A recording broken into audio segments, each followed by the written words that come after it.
গ্রাহক পর্যায়ে প্রায় 20% পর্যন্ত বাড়ল বিদ্যুতের দাম। গড়ে ইউনিট প্রতি দাম বৃদ্ধি প্রায় 1.5 টাকা। 1 জুন থেকেই কার্যকর। এখানে যেটা বাড়িয়েছে এটা 19.85 বাড়িয়েছি।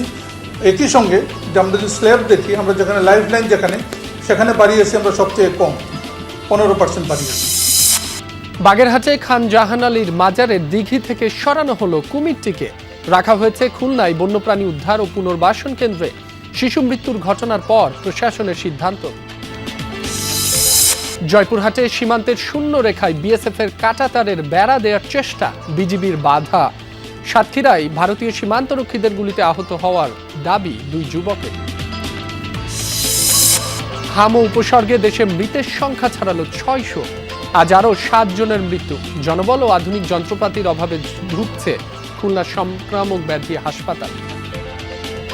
পক্স আছে, জলাতঙ্কের আছে, তো এদের ভ্যাকসিনগুলো কিছু ভ্যাকসিন বাইরে থেকে কিনতে হয়। একটা বাথরুম কেমন করে যায়, একজনের বাথরুমে আরেকজন সিরিয়াল দিয়ে খাওয়া যায়। আমরা কিন্তু সব রোগীকে এখানে রাখতে পারছি না, কারণ আমাদের কনসালটেন্ট নাই, আমাদের একজন সিনিয়র কনসালটেন্ট সামটাইমস আমাদের দরকার হয়।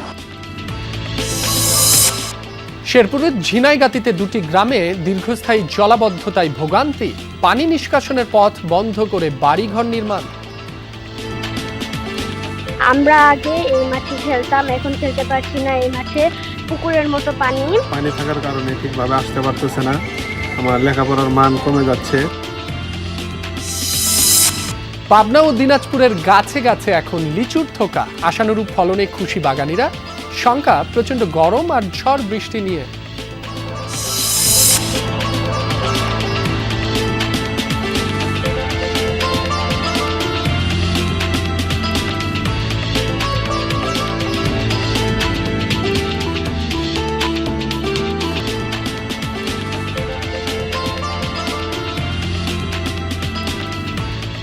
আমন্ত্রণ বিরতিহীন সংবাদ সারা দেশে। আপনাদের সঙ্গে আছি মাসুম রাব্বি। এতক্ষণ শিরোনাম দেখছিলেন। গ্রাহক পর্যায়ে বিদ্যুতের দাম বাড়ল গড়ে 16.68%।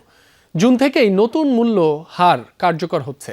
আজ রাজধানীর কারওয়ান বাজারে সংবাদ সম্মেলন করে সব শ্রেণীর গ্রাহক পর্যায়ে বিদ্যুতের দাম বাড়ানোর ঘোষণা দিয়েছে Bangladesh energy regulatory commission BERC। এপ্রিলে ডিজেলের মূল্য বৃদ্ধির প্রায় 1.5 মাস পর গ্রাহক পর্যায়ে বিদ্যুতের দাম বাড়ানো হলো।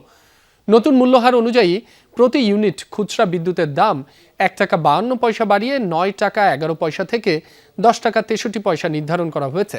নতুন খুচরা মূল্যহার অনুযায়ী 0 থেকে 50 ইউনিট পর্যন্ত প্রতি কিলোওয়াট 5.32 টাকা, 0 থেকে 75 ইউনিট 6.18 টাকা, 76 থেকে 200 ইউনিট 8.50 টাকা, 201 থেকে 300 ইউনিট 9.10 টাকা, 301 থেকে 400 ইউনিট 9.62 টাকা, 401 থেকে 600 ইউনিট 15.01 টাকা এবং 600 ইউনিটের বেশি হলে 17.35 টাকা মূল্য গুনতে হবে।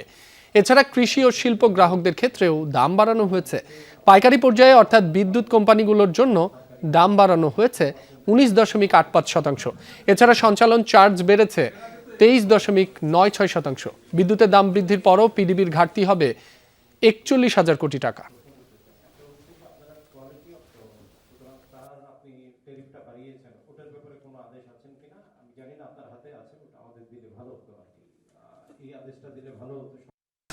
একসঙ্গে যেহেতু আপনার ভর্তি কমাতে হবে, একই সঙ্গে আবার ভোক্তার স্বার্থ দেখতে হবে। সো আমরা এখানে যেটা বাড়িয়েছি এটা 19.85 বাড়িয়েছি। একই সঙ্গে আমরা যদি স্ল্যাব দেখি, আমরা যেখানে লাইফ লাইন সেখানে বাড়িয়েছি আমরা সবচেয়ে কম 15% বাড়িয়েছি, যাতে যারা লাইফ লাইনে যারা ভোগ করে, নিম্ন আয়ের যারা ভোক্তা তারা যেন সুবিধাটা পায়। এবং এটা পত্রিকায় আসছে যেতে লাইফ লাইন ভোক্তার জন্য বাড়বে এটা 35 টাকা। দেশের বিভিন্ন অঞ্চলের উপর দিয়ে বয়ে যাচ্ছে মৃদু থেকে মাঝারি তাপপ্রবাহ। জামালপুরে বাড়ির পাশে কাজ করার সময় হিটস্ট্রোকে এক নারীর মৃত্যু হয়েছে। এ নিয়ে জেলায় 3 দিনে মারা গেল 3 জন। আজ সর্বোচ্চ তাপমাত্রা রেকর্ড করা হয়েছে সৈয়দপুরে 38.5 ডিগ্রি সেলসিয়াস। সকাল থেকে রোদের তীব্রতা যেমন বেড়েছে তেমনই গরম অনুভূত হচ্ছে। সবচেয়ে কষ্টে আছে খেটে খাওয়া মানুষ। জরুরি প্রয়োজন ছাড়া কেউ সহজে বাড়ির বাইরে বের হচ্ছেন না। আবহাওয়া অধিদপ্তর জানিয়েছে আগামী 24 ঘন্টার মধ্যে রংপুর, ময়মনসিংহ, চট্টগ্রাম ও সিলেট বিভাগের কিছু জায়গা এবং রাজশাহী, ঢাকা, খুলনা ও বরিশাল বিভাগের 2-1 জায়গায় অস্থায়ীভাবে ঝোড়ো হাওয়া সহ হালকা থেকে মাঝারি বৃষ্টি হতে পারে। সেই সাথে রংপুর, ময়মনসিংহ, চট্টগ্রাম ও সিলেট বিভাগের কোথাও কোথাও মাঝারি থেকে ভারী বর্ষণ হতে পারে। এতে গরম কিছুটা কমে আসবে বলে ধারণা করা হচ্ছে। বাগেরহাটে খান জাহান আলী রহমতুল্লাহ আলী আলাইহির মাজারের দিঘির কুমিরটিকে সরিয়ে নেওয়া হয়েছে। পাঠানো হয়েছে খুলনায় বন্যপ্রাণী উদ্ধার ও পুনর্বাসন কেন্দ্রে। গোসল করতে নামা শিশুকে আক্রমণ ও মৃত্যুর ঘটনার পর কুমিরটিকে অন্যত্র সরিয়ে নেওয়ার সিদ্ধান্ত নেয় প্রশাসন। কুমিরটিকে ফের দিঘিতে স্থানান্তর করা হবে কি না তা পরবর্তীতে সিদ্ধান্ত নেওয়া হবে বলেও জানিয়েছেন ইউএনও।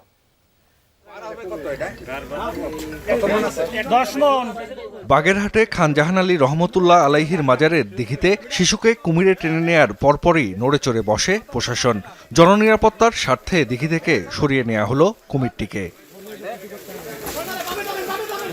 শিশু মৃত্যুর ঘটনার পর মঙ্গলবার রাতে বন বিভাগ, মাজারের খাদেম সহ বিভিন্ন দপ্তরের কর্মকর্তাদের নিয়ে জরুরি বৈঠক করেন জেলা প্রশাসক। সিদ্ধান্ত হয় দিঘি থেকে কুমিরটিকে সরিয়ে নেয়ার। বুধবার সকালে বন বিভাগের একটি দল জলজ প্রাণীটিকে স্থানান্তরে কাজ শুরু করে। কুমিরটিকে ধরার পর পাঠানো হয় খুলনায় বন্যপ্রাণী উদ্ধার ও পুনর্বাসন কেন্দ্রে। কর্তৃপক্ষ এসে আমরা এখানে এই যে পুকুর ছিল, যে পুকুরে এখানে মাঝে মাঝে থাকে, সেখানে আমরা পাইছি। পাওয়ার পরে তাকে একটা মুরগির লোভ দিছি। লোভ দিয়ে পরে আর কি মোটামুটি হা করলে সেখান থেকে আমরা রেস্কিউ করতে সমস্ত হয়েছে। নিরাপত্তা বেষ্টনী নির্মাণের পর আবারও কুমিরটিকে দিঘিতে ফেরানোর দাবি মাজার সংশ্লিষ্টদের। এ বিষয়ে পরবর্তীতে সিদ্ধান্ত নেওয়া হবে বলে জানিয়েছেন উপজেলা নির্বাহী কর্মকর্তা। আগেও আমরা দুটো কুমির ওই আপনার গরম জলে পাঠাইছিলাম চিকিৎসার জন্য, সেই কুমির কিন্তু আর এখানে ফেরত আসে নাই। তো আমরা চাইবো যে এই যে কুমির নিয়ে গেছে, কুমির যেন অনতিবিলম্বে আবারও বেষ্টনী তৈরি করে আবার মাজারে নিয়ে আসে। সিদ্ধান্ত মোতাবেক কুমিরটিকে খান জাহান আলী দিঘি থেকে অপসারণ করে বর্তমানে খুলনার বয়রাতে রেস্কিউ সেন্টারে নিয়ে যাওয়া হচ্ছে। পরবর্তীতে আমরা সেটা নিয়ে কী করা হবে পরবর্তীতে আপনারা জানানো হবে। সোমবার মাজারের দিঘিতে গোসল করতে নেমে কুমিরের আক্রমণের শিকার হয় 7 বছর বয়সী ফাতেমা। 8 ঘন্টা পর তার মরদেহ উদ্ধার হয়। জাহিদ হাসান, যমুনা নিউজ। বাংলাদেশ ভারত সীমান্তে উত্তেজনা যেন থামছেই না। আজ আবারও জয়পুরহাটের 5 বিবি সীমান্তে আন্তর্জাতিক আইন অমান্য করে কাঁটাতারের বেড়া দেওয়ার চেষ্টা করেছে ভারতীয় সীমান্তরক্ষী বাহিনী বিএসএফ। উপজেলার পূর্ব উচনা ঘোনাপাড়া সীমান্ত এলাকায় এই ঘটনা ঘটে। শূন্যরেখার কাছাকাছি কাঁটাতারের বেড়া দেওয়ার কাজ শুরু করলে বিষয়টি বিজিবিকে জানায় স্থানীয়রা। ঘটনাস্থলে পৌঁছে বেড়া দেওয়ার কাজে বাধা দেয় বিজিবি। পরে বিজিবি এবং বিএসএফ এর মধ্যে পতাকা বৈঠক হয়। সেখানে সীমান্তে কাঁটাতারের বেড়া দেওয়ার কাজ বন্ধ রাখার সিদ্ধান্ত নেওয়া হয়। বর্তমানে ঘটনাস্থলে কঠোর নজরদারি করছে বিজিবি। এদিকে সাতক্ষীরা সীমান্তে বিএসএফ এর গুলিতে 2 যুবক গুলিবিদ্ধ হয়েছেন বলে দাবি স্বজনদের। ভোরে আহত মহিউদ্দিন ও শাহিনকে সাতক্ষীরা মেডিকেল কলেজ হাসপাতালে ভর্তি করা হয়। আহতদের দাবি, সীমান্ত এলাকা থেকে ফেরার পথে তাদেরকে লক্ষ্য করে গুলি ছোড়ে বিএসএফ। এতে শাহিনের হাতে এবং মহিউদ্দিনের পিঠে গুলি লাগে। তবে এখনও সীমান্তে বিএসএফ এর গুলি ছোড়ার বিষয়টি নিশ্চিত করেনি বিজিবি। সীমান্তে বাংলাদেশের মানুষ হত্যার দায়ে ভারতের বিরুদ্ধে আন্তর্জাতিক আদালতে মামলা করা উচিত, এমন মন্তব্য করেছেন এনসিপির মুখ্য সমন্বয়ক নাসির উদ্দিন পাটোয়ারি। সকালে যশোর বেনাপোলের সাদিপুর সীমান্ত পরিদর্শন করেন তিনি। পরে গণমাধ্যমকে বলেন, বাংলাদেশের মানুষ কোনোভাবেই পুশিন মেনে নেবে না। সরকার যদি আগে থেকেই সীমান্ত হত্যা, মাদক চোরাচালান সহ সীমান্তে সন্ত্রাসী কার্যক্রম বন্ধে তৎপর থাকত, তাহলে ভারত কখনোই এসব করার সাহস পেত না। যদি কোনো বাংলাদেশি অবৈধভাবে ভারতে অবস্থান করেও থাকে, তাকে যথাযথ প্রক্রিয়ায় ফেরত পাঠাতে হবে। এদিকে সাদিপুর সীমান্ত পরিদর্শন শেষে ফেরার পথে গাড়িবহর লক্ষ্য করে ইট ছোড়া হয়েছে বলে নিজ সামাজিক যোগাযোগ মাধ্যমে জানিয়েছেন নাসির উদ্দিন পাটোয়ারি। বাংলাদেশের মানুষ কোনোভাবেই পুশিন মেনে নেবে না এবং পুশিন বন্ধে সরকারকে জরুরি উদ্যোগ নিতে হবে। সরকার যদি কঠোর হস্তে সীমান্ত হত্যা থেকে শুরু করে সীমান্তে মাদক চোরাচালান, সন্ত্রাসী কার্যক্রম ভারতীয় বাহিনী করে থাকে, এটা বন্ধ করতে উদ্যোগ নিত পূর্ব থেকেই, তাহলে আজকে ভারত এই ধরনের সাহস পেত না। একটি পক্ষ দেশকে অস্থিতিশীল করার চেষ্টা করছে, এজন্য সবাইকে সজাগ থাকতে হবে। ঠাকুরগাঁওয়ে এমনটা বলেছেন স্থানীয় সরকার মন্ত্রী মির্জা ফখরুল ইসলাম আলমগীর। দুপুরে নবগঠিত রুহিয়া উপজেলায় তাকে গণসংবর্ধনা দেওয়া হয়। এ সময় মির্জা ফখরুল বলেন, প্রধানমন্ত্রী তারেক রহমান নির্বাচনের আগে জনগণের কাছে যেসব প্রতিশ্রুতি দিয়েছিলেন তা বাস্তবায়নে সরকার কাজ করে যাচ্ছে। দেশকে এগিয়ে নিতে সবার সহযোগিতা কামনা করেন মির্জা ফখরুল। মাদকের বিরুদ্ধে সামাজিক আন্দোলন গড়ে তোলারও আহ্বান জানান তিনি। গণসংবর্ধনা অনুষ্ঠানের আগে রুহিয়া উপজেলা পরিষদের অস্থায়ী কার্যালয়ের উদ্বোধন করেন স্থানীয় সরকার মন্ত্রী। আপনাদের কাছে আমাদের আবেদন, যে অস্থিতিশীলতা সৃষ্টি না করতে পারে তার জন্য আপনাদেরকে সতর্ক থাকা, সজাগ থাকা। কারণ এই সময়ে যখন আমরা নতুন করে দেশ গঠন করবার কাজ শুরু করেছি তার আমার নেতৃত্বে, তখন যেন আমরা আবার বিভ্রান্ত না হয়ে যাই। হাম ও উপসর্গে দেশে মৃতের সংখ্যা 600 ছাড়ালো। গত 24 ঘন্টায় হামের উপসর্গে আরও 7 জনের মৃত্যু হয়েছে। নতুন রোগী 1265 জন। ময়মনসিংহ মেডিকেলে নতুন রোগী ভর্তি হয়েছেন 29 জন। সিলেট মেডিকেলে 24 ঘন্টায় রোগী ভর্তি হয়েছেন 59 জন। জেলার বিভিন্ন হাসপাতালে মোট চিকিৎসাধীন 239 জন। এছাড়া বরিশাল, রাজশাহী, চট্টগ্রাম ও খুলনার বিভিন্ন হাসপাতালে রোগীদের ভিড় রয়েছে। কোথাও কোথাও আইসোলেশন ওয়ার্ডে শয্যা সংকটে ভোগান্তি পোহাতে হচ্ছে রোগী ও স্বজনদের। হাম ও উপসর্গে মৃত্যু না কমায় উদ্বেগ বাড়ছে অভিভাবকদের মাঝে।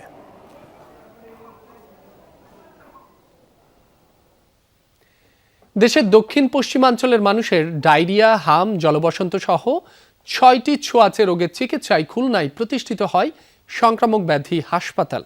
প্রায় 6 দশক আগের প্রতিষ্ঠানটি এখনও প্রায় 3.5 কোটি মানুষের ছোঁয়াচে রোগের চিকিৎসায় একমাত্র ভরসাস্থল। প্রতিষ্ঠার এত বছরে বিশেষজ্ঞ ছাড়াই শুধুমাত্র 3 জন মেডিকেল অফিসার দিয়ে চলছে এটি। এছাড়া রয়েছে আধুনিক যন্ত্রপাতির অভাব। বিষয়টি নিয়ে ক্যামেরায় সামনে কথা বলতে রাজি নন সিভিল সার্জন। 3 দিন আগে ডায়রিয়ায় আক্রান্ত হন নড়াইল সদরের নন্দী মিঠাপুকুর গ্রামের নূরজাহান বেগম ও তার পুত্রবধূ। শারীরিক পরিস্থিতির অবনতি হলে নড়াইল সদর হাসপাতাল থেকে আসেন খুলনার সংক্রামক ব্যাধি হাসপাতালে। তাদের মতো বিভিন্ন জেলা থেকে চিকিৎসা নিতে এসেছেন অন্তত 12 জন। তবে শয্যা সংকটে জলবসন্তের মতো স্পর্শকাতর রোগীদের ঠাঁই হয়েছে মেঝেতে। নারী পুরুষদের চিকিৎসা দেওয়া হচ্ছে একই কক্ষে। ডায়রিয়া আক্রান্ত শিশুদের জন্য নেই আলাদা কোনো ওয়ার্ড। সরকারি হাসপাতাল হলেও 3 বেলা খাবার মেলে না এখানে। আমাদের জলবসন্তের রোগী, আমাদের গ্যাসের ইনজেকশন দিচ্ছে, বমির, আর একটা অ্যান্টিবায়োটিক দিচ্ছে, আর অ্যান্টিবায়োটিক বাইরের থেকে কিনা লাগতেছে। সকালবেলা আসছি, যখন সুইচ দিছি তখন দেখি ফ্যান চলে না, কিন্তু এই গরমে কিভাবে চলবো? একটা বাথরুম কেমন করে যায়, একজনের বাথরুমে আরেকজন সিরিয়াল দিয়ে খাওয়া যায়। এছাড়াও হাসপাতালটিতে জনবল সংকটও রয়েছে। 23টি পদের মধ্যে 12টি ফাঁকা দীর্ঘদিন ধরে। 3 জন মেডিকেল অফিসার দিয়ে চলছে হাসপাতালের কার্যক্রম। এছাড়া বিশেষ রোগের ওষুধের বরাদ্দও আসে না অনেক দিন যাবত। ডাক্তার আর নার্স ছাড়া এখানে আপনার পোস্টেড আর কোনো কর্মচারী নাই, আর যারা আছে এরা হচ্ছে সব ওই চুক্তিভিত্তিক নিয়োগ। ক্লিনারের অভাবে আমাদের রোগী সামলাতে হয় এবং তার সাথে সাথে পরিষ্কার পরিচ্ছন্নতাও করতে হয়। পক্স আছে, জলাতঙ্কের আছে, তো এদের ভ্যাকসিনগুলো কিছু ভ্যাকসিন বাইরে থেকে কিনতে হয়। বিশেষজ্ঞ চিকিৎসক না থাকা সহ বিভিন্ন সমস্যার কারণে স্বাস্থ্যসেবা ব্যাহত হচ্ছে বলে জানান দায়িত্বপ্রাপ্তরা। তবে বিষয়টি নিয়ে ক্যামেরার সামনে কথা বলতে রাজি হননি সিভিল সার্জন। মিজলসের রুম আছে, তারপরে হচ্ছে আপনার চিকেন পক্সের একটা রুম আছে, আর হচ্ছে ডায়রিয়ার রুম আছে। আমরা কিন্তু সব রোগীকে এখানে রাখতে পারছি না, কারণ আমাদের কনসালটেন্ট নাই। আমাদের একজন সিনিয়র কনসালটেন্ট সামটাইমস আমাদের দরকার হয়। এটা ক্যামেরা অফ করেন। একটা জিনিস হলো যে সিভিল সার্জন এই আইডি হাসপাতালে এরকম এইভাবে যে চলছে বা হচ্ছে, ঠিক আছে, এটা তো বিগত সিভিল সার্জনরা কিছুই জানতো না। 1968 সালে খুলনা নগরীর ফুলবাড়ি গেটের মিরেরডাঙ্গা এলাকায় প্রতিষ্ঠিত হয় সংক্রামক ব্যাধি হাসপাতাল। বিশ্বজার এই হাসপাতালে চলতি বছরে 4 মাসে চিকিৎসা নিয়েছে 1995 জন, আর 2025 সালে চিকিৎসা নিয়েছে 5000-এর বেশি রোগী। জারিন অর্নি, যমুনা নিউজ। ঢাকা থেকে স্বামীর মরদেহ নিয়ে বাড়ি ফেরার পথে নড়াইলে সড়ক দুর্ঘটনায় প্রাণ গেছে স্ত্রীরও। এ সময় অ্যাম্বুলেন্স চালকও নিহত হন। সকালে সদর উপজেলার বালিয়াডাঙ্গা এলাকায় ঢাকা বেনাপোল মহাসড়কে এই দুর্ঘটনা ঘটে। পুলিশ জানায়, ভোরে ঢাকার রাজারবাগ পুলিশ হাসপাতালে ইসমাইল হোসেনের মৃত্যু হয়। অ্যাম্বুলেন্সে মরদেহ নিয়ে যশোরে বাড়ির উদ্দেশ্যে রওনা হন পরিবারের সদস্যরা। নড়াইলের বালিয়াডাঙ্গা পৌঁছালে বিপরীত দিক থেকে আসা একটি লোকাল বাসের সাথে সংঘর্ষ হয় অ্যাম্বুলেন্সটির। ঘটনাস্থলেই মারা যান ইসমাইল হোসেনের স্ত্রী জাহানারা বেগম। গুরুতর আহত অবস্থায় 6 জনকে হাসপাতালে নেওয়ার পথে অ্যাম্বুলেন্স চালক আকবর আলীর মৃত্যু হয়।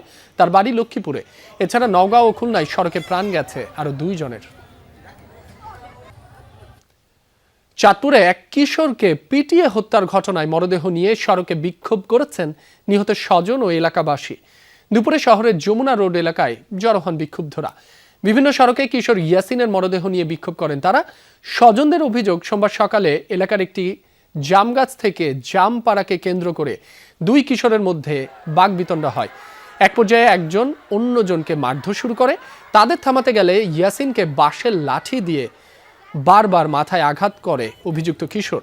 চাঁদপুর সরকারি জেনারেল হাসপাতাল থেকে উন্নত চিকিৎসার জন্য ঢাকায় নেওয়ার পথে মঙ্গলবার দুপুরে তার মৃত্যু হয়। ময়নাতদন্তের পর আজ সকালে মরদেহ হস্তান্তর করা হয় পরিবারের কাছে। এ ঘটনায় মামলার প্রস্তুতি চলছে। ঘটনার পর থেকে পলাতক অভিযুক্ত কিশোর। আমার জীবনের কোনো আশা ভরসা আমার একটা বুক আমি বলে আর বিচার চাই, আমি মুতার বাসি চাই, আমার বুক খালি করতে আর কোনো মা যেন বুক খালি করতে না পারে। ওরা আমাদের কাছে টাকার হুমকি দেয়।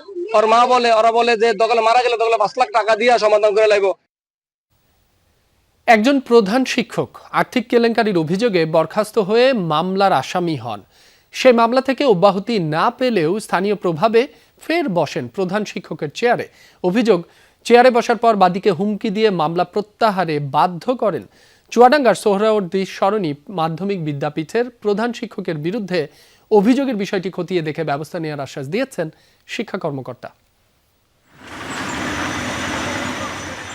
চুয়াডাঙ্গা সদরের সোহরাওয়ার্দী সরণি মাধ্যমিক বিদ্যাপীঠ প্রতিষ্ঠানটিতে শিক্ষার্থী রয়েছে প্রায় 1,500। 2021 সালের মে মাসে আর্থিক কেলেঙ্কারির অভিযোগে এই প্রতিষ্ঠানের প্রধান শিক্ষক সাইনুল হোসেন বিশ্বাসকে বরখাস্ত করা হয়। পরের বছরের ফেব্রুয়ারিতে তার বিরুদ্ধে আদালতে মামলা করে বিদ্যালয়ের ম্যানেজিং কমিটি। তবে মামলা চলমান থাকাকালেই গত বছরের 4 ডিসেম্বর ফের প্রধান শিক্ষকের চেয়ারে বসেন সাইনুল হোসেন। অভিযোগ, রাজনৈতিক প্রভাব ও ম্যানেজিং কমিটির 2 সদস্যকে নিয়ন্ত্রণে নিয়ে রেজুলেশনের মাধ্যমে তড়িঘড়ি করে আবারও প্রধান শিক্ষকের দায়িত্ব নেন সাইনুল হোসেন। এরপর তার বিরুদ্ধে করা মামলাটিও তুলে নিতে বাধ্য করা হয় বাদীকে। রেজুলেশন লেখে আর নিজে নিজে সই করে, আর শিক্ষক প্রতিনিধি যে একজন আছে তাকে দিয়ে সই করায়। এবং আমি যে অভিভাবক সদস্য বা যে ভারপ্রাপ্ত প্রধান শিক্ষক ছিল, 4 জন সই ছাড়া তো একটা রেজুলেশন হয় না। 25 সালে ডিসেম্বর মাসে 4 তারিখে সে হলো পুনরায় প্রধান শিক্ষক হিসেবে হাই স্কুলে বসে। 12-13 তারিখে আমার একটা চিঠি ধরে দেয় যে উক্ত কেসটি তোমাকে তুলে নিতে হবে। চেয়ারে বসার পরই ব্যক্তিগতভাবে তুলেছেন স্কুল ফান্ডের টাকা, গেটসহ প্রতিষ্ঠানের পুরাতন ভবনের ইট ও অন্যান্য সরঞ্জাম বিক্রির নিলামেও অনিয়ম হয়েছে বলে অভিযোগ রয়েছে। আমরা চাই এগুলো সুষ্ঠু তদন্ত হোক এবং দুর্নীতি যদি প্রমাণিত হয় তাহলে আবার তার বিরুদ্ধে শাস্তিমূলক ব্যবস্থা নেওয়া হোক। উনি জেলেও খেটেছে দুর্নীতির দায়ে, কিন্তু তারপরেও হঠাৎ করে এক অদৃশ্য শক্তির মাধ্যমে তিনি ফিরে এসেছে। মামলার আসামি হয়েও একটি পরিপত্র বলে যোগদান করেছেন বলে দাবি ওই প্রধান শিক্ষকের। জানান, আর্থিক লেনদেনও হয়েছে কমিটির মাধ্যমেই। পরিপত্রের আলোকে আমি জয়েন করছি।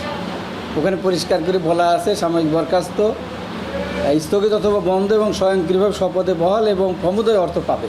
যোগদান করার পরে আমার প্রতিষ্ঠানে কিছু বকেয়া আছে, আমি বকেয়া থেকে কিছু টাকা উঠাইছি, এখনও বাকি আছে। আইনগত দিক থেকে আমি পাই, প্রতিষ্ঠানে ফান্ডে না থাকায় আমি অল্প কিছু টাকা উঠাইছি। তবে যে রেজুলেশনের ওপর ভিত্তি করে ওই প্রধান শিক্ষক চেয়ারে বসেছেন, সেই কমিটির সভাপতি দায় নিতে নারাজ। এটা জানা নেই যে 2 জনের সিগনেচারে এটা মানে রাইট আছে কিনা, মানে উনি বহালে উনি দোষী বা নির্দোষ সেটা তো প্রুভ করার দায়িত্ব কোর্টে। তারপরও যিনি বাদী ছিল উনি মামলাটা উইথড্র করেছে, যার কারণে উনি ওনার শপথে বহাল হয়েছে। প্রধান শিক্ষকের চেয়ারে বসা এবং আর্থিক অনিয়মের অভিযোগ খতিয়ে দেখে ব্যবস্থা নেওয়ার আশ্বাস দিয়েছেন জেলা শিক্ষা কর্মকর্তা।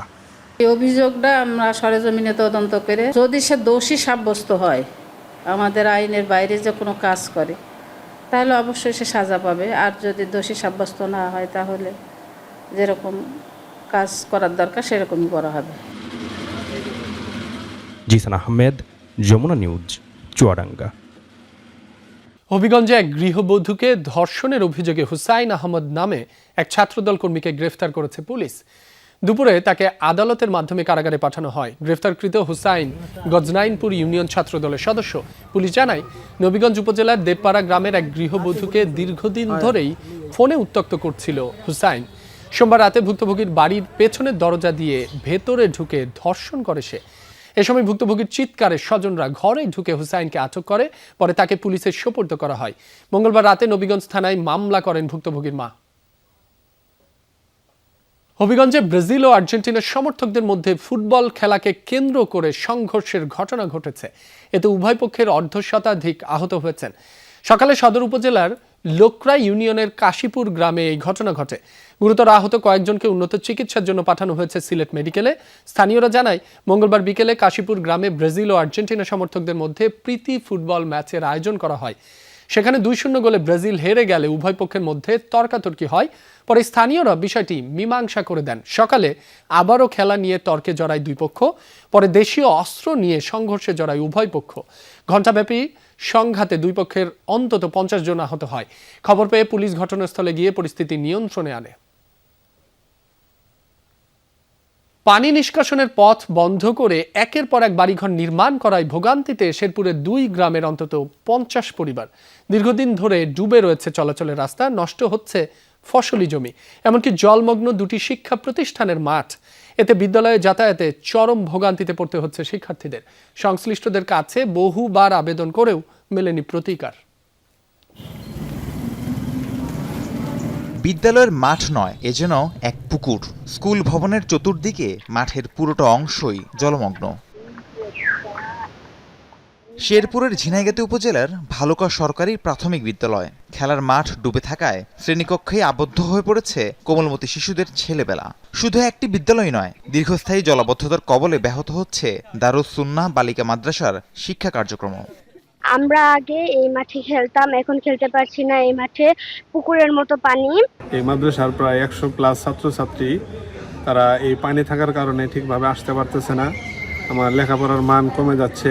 রাস্তার কারণে আমরা খুব অসুবিধে, পানি বন্দী আছি, আর পানি দিক বাড়ানোর কোনো রাস্তা নাই।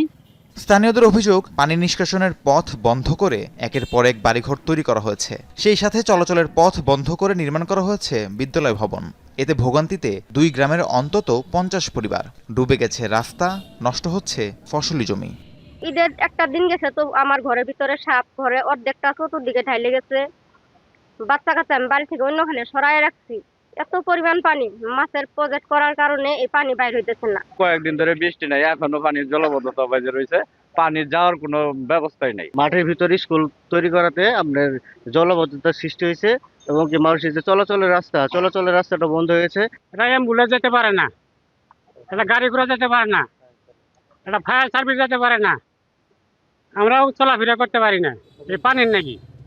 এই দুর্গতি থেকে পরিত্রাণ পেতে সংশ্লিষ্ট দপ্তরে বেশ কয়েকবার আবেদন করেছে ভুক্তভোগীরা, তবুও মেলেনি আশানুরূপ কোনো ফলাফল। বাড়িঘর হয়েছে, পানি আটকে গেছে, পানি বের হওয়ার জায়গা নাই, রাস্তা হয় নাই। প্রজেক্টটা করার কারণে পানি কোনোভাবেই বের হতে পারতেছে না। বের হতে না পারায় এই পানিগুলো বেজে থাকার কারণে আমাদের অনেক ক্ষয়ক্ষতি হতেছে। তবে আশার বাণী শোনালেন উপজেলার প্রাথমিক শিক্ষা কর্মকর্তা। দ্রুত সময়ের মধ্যে সমস্যা সমাধানের আশ্বাস দেন তিনি। বৃষ্টি হলে সেখানে জলাবদ্ধতা তৈরি হয়, পানিটা বের হওয়ার কোনো উপায় নেই। এইটা আমি নতুন কর্তৃপক্ষকেও নলেজ দিয়েছি। আমার মনে হয় যে এটা নতুন কর্তৃপক্ষ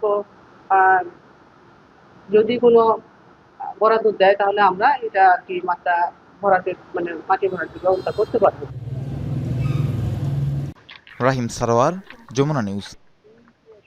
টাঙ্গাইলের কালিহাতীতে অরক্ষিত খুঁটি থেকে বিদ্যুৎ স্পৃষ্ট হয়ে 5টি গরুর মৃত্যু হয়েছে। সকালে উপজেলার বীরবাসিন্দা ইউনিয়নের কস্তুরীপাড়া ভেংলা গ্রামে এ ঘটনা ঘটে। স্থানীয়রা জানায়, গ্রামের একটি মাঠে ঘাস খেতে যায় বেশ কয়েকটি গরু। এ সময় বিদ্যুতের তার বাঁধা একটি বাঁশের খুঁটি মাঠে পড়ে থাকায় 5টি গরু বিদ্যুৎ স্পৃষ্ট হয়ে মারা যায়। এলাকাবাসীর অভিযোগ, দীর্ঘদিন ধরে ঝুঁকিপূর্ণ খুঁটিটি অপসারণে কোনো ব্যবস্থা না নেওয়ায় এ দুর্ঘটনা ঘটেছে। পুলিশের প্রাথমিক ধারণা, বৈদ্যুতিক শর্ট সার্কিটের কারণেই এ দুর্ঘটনাটি ঘটেছে।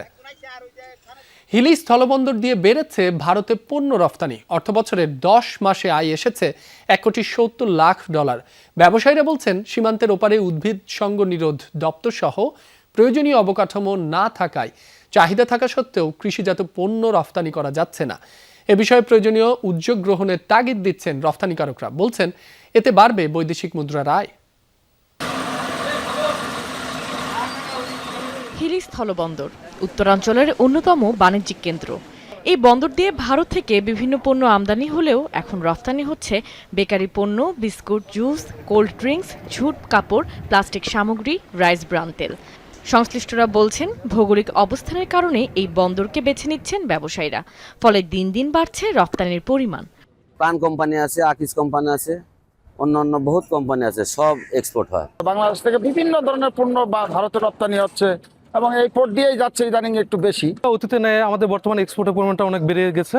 এতে করে হিলি যারা বেকার যারা ছিল তাদের কর্মসংস্থানের একটা ব্যবস্থা হয়েছে। 2024-25 অর্থ বছরে হিলি বন্দর দিয়ে $1.47 লাখ 13,020 টন বিভিন্ন পণ্য রফতানি হয়েছে। আর চলতি অর্থ বছরের প্রথম 10 মাসেই রফতানি হয়েছে $1.70 লাখ 19,526 মেট্রিক টন পণ্য। রপ্তানির পরিমাণ তো অবশ্যই বেড়েছে, কারণ গত অর্থ বছরের তুলনায় এই অর্থ বছরে এখন পর্যন্ত প্রায় $23 লাখ পণ্য অলরেডি বেশি রপ্তানি হয়েছে। প্লাস্টিক হাউসহোল্ড আইটেম যেগুলো আছে, ফ্যাটি অ্যাসিড আছে, এই ধরনের বিভিন্ন রকম পণ্য রপ্তানি হচ্ছে। ব্যবসায়ীদের দাবি, ভারতে বাংলাদেশি কৃষিজাত পণ্যের ব্যাপক চাহিদা রয়েছে। সীমান্তের ওপারে উদ্ভিদ সঙ্গনিরোধ দপ্তর সহ প্রয়োজনীয় সরকারি দপ্তরের না থাকায় এই সম্ভাবনাকে কাজে লাগানো যাচ্ছে না। ইন্ডিয়াতে কিছু রপ্তানি নীতি আদেশের সমস্যায় আমরা সম্মুখীন হচ্ছি। তাদের ইনফ্রাস্ট্রাকচারটা সেইভাবে ডেভেলপমেন্ট হয়নি। আমাদের পক্ষ থেকে যদি গভর্নমেন্ট এই ইনিশিয়েটিভটা নেয় তাহলে এই পোর্ট থেকে ব্যাপক হারে রপ্তানি করা সম্ভব। আমরা ইতিমধ্যে ভারতীয় হাই কমিশনার সহ ইন্দো বাংলা ট্রেড রয়েছে এবং প্রশাসনিক কাস্টমস রয়েছে, তাদের কাছে আমরা আবেদন করেছি যাতে এই সমস্যাগুলো দ্রুত নিষ্পত্তি হয়। কিন্তু ওনারা আশ্বাস দেন, কিন্তু অদ্যাবধি পর্যন্ত আমাদের এই ধরনের কোনো সুযোগ সৃষ্টি করেন নাই। উভয় দেশের সরকারের যৌথ উদ্যোগে সীমান্তের ওপারে উদ্ভিদ সঙ্গনিরোধ দপ্তর সহ শুল্ক অফিসগুলোর আধুনিকায়ন করা গেলে হিলি স্থলবন্দর হয়ে উঠতে পারে কৃষিজাত পণ্য রফতানির অন্যতম কেন্দ্র। কাশফিয়া রুহি, যমুনা নিউজ। মৌসুমের সুস্বাদু ও রসালো ফল লিচু। এই সময়ে সারা দেশের নজর এখন লিচুর রাজধানী খ্যাত পাবনা ও দিনাজপুরের দিকে। দুই জেলাতেই এখন চলছে লিচু কেনাবেচার উৎসব। আশানুরূপ ফলনে খুশি বাগানীরা, তবে গরম ও ঝড় বৃষ্টি বাড়লে কিছুটা লোকসানের আশঙ্কা করছেন চাষিরা। থোকায় থোকায় ঝুলছে লিচু, আশানুরূপ ফলনে হাসি ফুটেছে বাগানীদের। পাবনার লিচুর সুনাম দেশ জুড়ে। সদর, চাটমোহর ও ঈশ্বরদী উপজেলা জুড়ে লিচু বাগান। স্থানীয় জাতের পাশাপাশি বোম্বে, চায়না সহ নানা জাতের লিচু আবাদ হয় এ জেলায়। গত বছর আশানুরূপ ফলন না হওয়ায় লোকসান গুনতে হয় বাগানীদের। এবার ভালো ফলনে খুশি তারা, তবে গরম ও ঝড় বৃষ্টি বাড়লে কিছুটা লোকসানের আশঙ্কা চাষিদের। ধরেছিলাম এই গাছে আমাদের লিচু হবে 5,000 বা 10,000, ওখানে তার চেয়ে আমরা দ্বিগুণ পরিমাণ ফলন পাইছি, 10,000 15,000 এইভাবে ফলন পাইছি। 24-25 সালে আমি বাইরে দুবাইতে এক্সপোর্ট করছি এবং এবছরও আমার কথা হচ্ছে তারা যদি ওই দিক থেকে আমাদের সাড়া দেয় তাহলে আমরা আবার তাদের সাথে যোগাযোগ করে আবার রপ্তানি করব। চলতি বছর পাবনায় 4,624 হেক্টর জমিতে লিচু বাগান রয়েছে। উৎপাদন লক্ষ্যমাত্রা 40,000 মেট্রিক টন। জেলা থেকে 800 কোটি টাকার লিচু বিক্রির আশা কৃষি বিভাগের। 40,000 মেট্রিক টনের উৎপাদন লক্ষ্যমাত্রা নির্ধারণ করেছি। তো আশা করছি এবছর প্রায় 800 কোটি টাকার লিচু এই পাবনা জেলায় বেচা বিক্রি হবে। এখন পর্যন্ত লিচুর যে দাম, যদি এই দামটা অব্যাহত থাকে কৃষকরা এখান থেকে লাভবান হবে। দিনাজপুরের লিচু এখন বাজারে। জিআই স্বীকৃতি পাওয়া জেলার লিচু কিনতে নিউ মার্কেট এলাকায় ভিড় করছেন ক্রেতারা। 100 চায়না 3 জাতের লিচু 1000 থেকে 1400 টাকা, মাদ্রাজি ও বোম্বে 250 থেকে 350 টাকা এবং বেদানা জাতের লিচু বিক্রি হচ্ছে 500 থেকে 700 টাকায়। 600 নিচে কোনো বেদানা লিচু নাই।